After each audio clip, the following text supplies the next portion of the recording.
નમસ્કાર દર્શક મિત્રો, આઝાદ ન્યૂઝ ચેનલમાં આપનું હાર્દિક સ્વાગત છે। હું જાવીદ બાપુ સૈયદ, અમરેલી। હવે જોઈએ સમાચાર વિસ્તારથી। મોટરસાયકલ ચોરી કરનાર ઈસમને 8 ચોરીની મોટરસાયકલ સાથે કુલ કિંમત 2,15,000ના મુદ્દામાલ સાથે પકડી પાડતી અમરેલી એલસીબી ટીમ।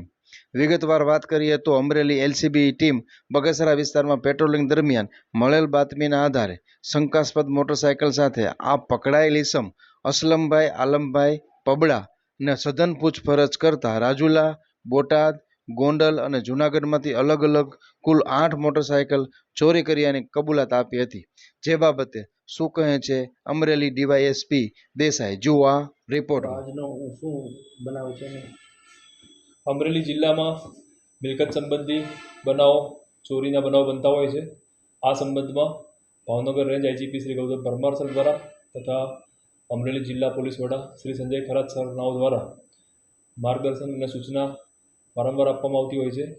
તે સંદર્ભમાં અમરેલી જિલ્લા એલસીબી પીઆઈના રાહબર હેઠળ એમની ટીમ આવા ગુનાઓ ડિટેક્ટ કરવા માટે પ્રયત્નશીલ હતી।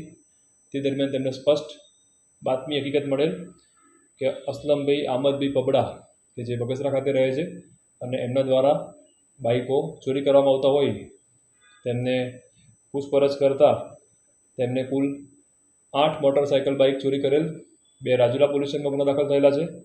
આ ઉપરાંત બીજા 6 ગુના બોટાદ, ગોંડલ અને જૂનાગઢ એટલે કે અન્ય 3 જિલ્લામાં કુલ 4 જિલ્લાના 8 મોટરસાયકલ બાઇક હાલમાં કબજે કરવામાં આવ્યા છે। આરોપીની ધરપકડ કરવામાં આવી છે અને આગળ તપાસ કાર્યવાહી ચાલુ છે।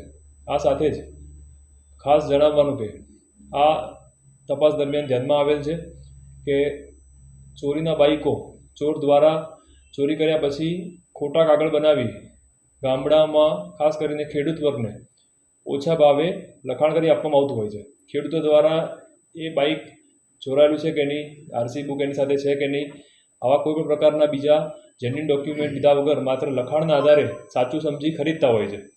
આવો ચોરીનો મુદ્દામાં રાખવો એ પણ ગુનો બની શકે છે અને આવા સસ્તા લોભ લાલચમાં ખેડૂત વર્ગ કે ગામડાના લોકો બાઇકો ન ખરીદે એના માટે અમરેલી જિલ્લા પોલીસ વતી તમામને વિનંતી છે, એક અપીલ કરવામાં આવે છે અને આવું કોઈ બાઇક વેચનાર કોઈ ધ્યાનમાં આવે તો અમરેલી જિલ્લા પોલીસનું ધ્યાન દોરવા વિનંતી કરવામાં આવે છે।